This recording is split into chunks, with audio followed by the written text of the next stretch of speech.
In the following video essay, by interweaving Kieślowski's three colors, blue, and Aaron Taylor's thinking through acting, performative indices, and philosophical assertions, I will attempt to answer the question: can film actors actually philosophize through their bodies? Three Colors, Blue, is a 1993 French film directed by Christophe Kieślowski. The film is part of a trilogy, with each film representing one of the three colors of the French flag and exploring the themes of liberty, equality, and fraternity. Therefore, in blue, the color symbolizes liberty. However, the liberty it depicts evolves from grief. The film ultimately is a slow burn. It doesn't rely on the dialogue between characters to propel the story forward, but rather relies on the movements and expressions of the main character, thus making it an interesting case study in relation to Aaron Taylor's text, Thinking Through Acting, Performative Indices and Philosophical Assertions. The story follows a woman named Julie, played by Juliette Binoche, who survives a car crash that kills her husband and daughter. She attempts to isolate herself from the world and her past, seeking freedom from her emotional and physical ties. The film delves into her journey of self-discovery and healing as she copes with loss and strives for personal liberation.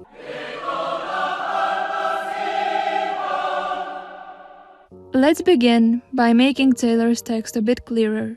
They start off the chapter by introducing the main question that it strives to answer: can film actors philosophize?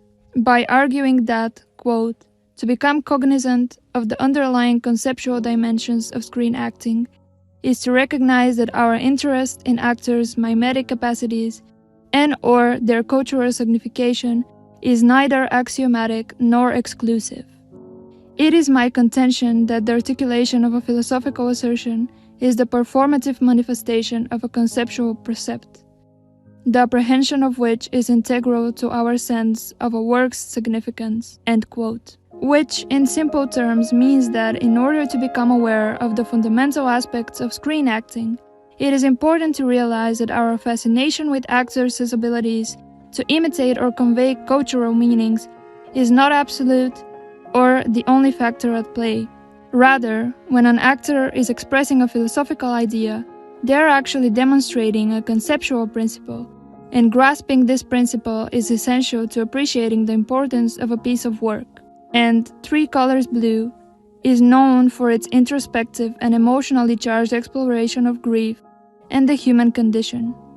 In the film, there is a special emphasis on a technique Aaron Taylor calls performative index, or plural, performative indices. This performative index describes how actors creatively apply philosophical ideas and concepts through their acting. The use of index in Taylor's terms refers to, quote, an expression that signifies a particular assumption, end quote. Therefore, the significance of an actor's performance is indexical, because its meaning depends on the context and differs from the reference of real-world actions. It relies on the audience's understanding of the dramatic situation to be interpreted. These indices are thus recurring elements that form the central core connecting various aspects of an actor's performance. They can have different dimensions, but they are not understood solely through words on symbols. Instead, they are appreciated as a dynamic way in which an actor conveys a philosophical idea. In Blue, Juliette Binoche's acting goes beyond mere dialogue and actions. It conveys deeper philosophical ideas and emotions. She manages to convey abstract concepts of loss and inability in the form of gestures, expressions, and movements such as selling her belongings, Vendrez la totalité de nos biens. destroying or giving away items that remind her of the past. Vous l'avez rendue. Elle est à vous. Moving out. But also, in more implicit scenes, the spectator can see her desire to die.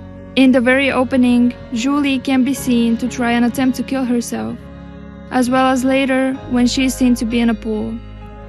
Historically, water scenes in films often serve as a metaphor for death, conveying stillness, introspection, and transition. They symbolize the peaceful passage into the unknown, the cleansing of the soul, and possibly the exploration of the emotional and existential aspects of mortality. Therefore, the way she interacts with the environment is carefully crafted to convey the film's philosophical themes, elevating her performance beyond mere representation. Going back to Aaron Taylor, they say that all the aforementioned aspects of her performance can be broken down to utterances upon which their dimension can be studied. Note: in order to make sense of what Aaron Taylor is pointing at, I will now attempt to provide a crash course on J.L. Austin's theory on speech acts and locutions. In his book, How to Do Things with Words, Austin outlines two forms of utterances. The first one being constative utterances. They refer to things such as descriptions and can be used to report states or facts. The most important thing is that they are verifiable with the real world. Let's have a look at an example from the film.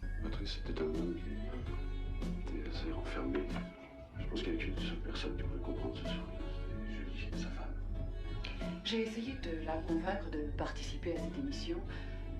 Je dois avouer qu'elle a refusé. J'en conclus donc que ces documents que vous nous apportez appartiennent à vos archives. Non, ce ne sont pas des archives, on ne peut pas prévoir. Ce sont des photos, des documents que j'ai trouvés dans le tiroir du bureau de Patrice au conservatoire. Sa femme ne voulait pas. Je ne sais pas si j'ai le droit de vous les montrer. C'était un grand homme, certainement l'un des plus éminents compositeurs de notre temps. C'est vrai. Je pense que des gens comme lui, à partir de chaque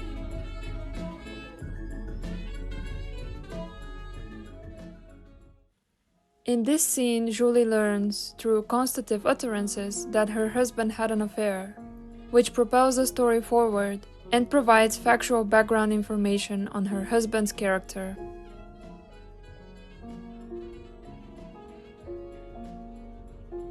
The second type of utterance is the performative utterance, which refers to the doing or the act in itself, or rather, performing an action through words. Speech acts are thus a part of the performative utterance. They take the form of promise, apology, advice, warning, threat, command, order, request, complaint, and admittance. Additionally, they can be either implicit, when they are alluded to but their meaning is still resonant, or explicit, such as in this scene. Je tiens à ce qu'il n'y ait pas d'enfants dans l'immeuble. Permettez-moi une question, ce sera plus facile pour moi de vous conseiller. Quelle est votre occupation? Aucune. Non, je veux dire, qu'est-ce que vous faites dans la vie? Rien. Absolument rien. Absolument rien. Je crois que j'ai l'appartement que vous cherchez. Usually, when they are explicit, there is a usage of words such as declare or threaten in the actual act. And to close off the crash course is the section on locution. Locution refers to the basic act of saying something, or, in more academic terms, the semantic or literal significance of the utterance. Elocution refers to the intention of the speaker, or the communicative force in saying something, determined by social conventions in particular situations. And perlocution refers to how it is received by the listener, per meaning through or by means of, the effect of the set of consequences by saying something. Thus, perlocutionary act means the act that we may perform by saying something, that is, by performing a locutionary act and therein an elocutionary act. And by elocutionary force, Austin refers to the force that is behind the speaker's words. Thus, when Aaron Taylor says, the function of acting as a perlocutionary act, then, is to bring about a change in the state of its addressee, specifically, to realize that something is the case. This coming to awareness is the effect of an actor's utterance, one that seeks to cause a viewer's cognition, her consciousness of the film's particular line of thought, by making that utterance. Just as I intend to cause fright in my listeners as they huddle around a campfire and listen to my ghostly tale, an actor intends that her performance brings about a new perspective on the film, an inventive way of comprehending it. And Julie does just that. Without explicitly talking about her feelings, she manages to convey the sadness and confusion regarding the past, present, and future. touching upon the question of existentialism and the reason to continue existing when all of her loved ones are gone. I hope to have outlined that Krzysztof Kieślowski's Three Colors Blue beautifully highlights the potential of screen acting as an embodied form of philosophical activity through its performative indices, as well as the dimensions upon which a character is constructed.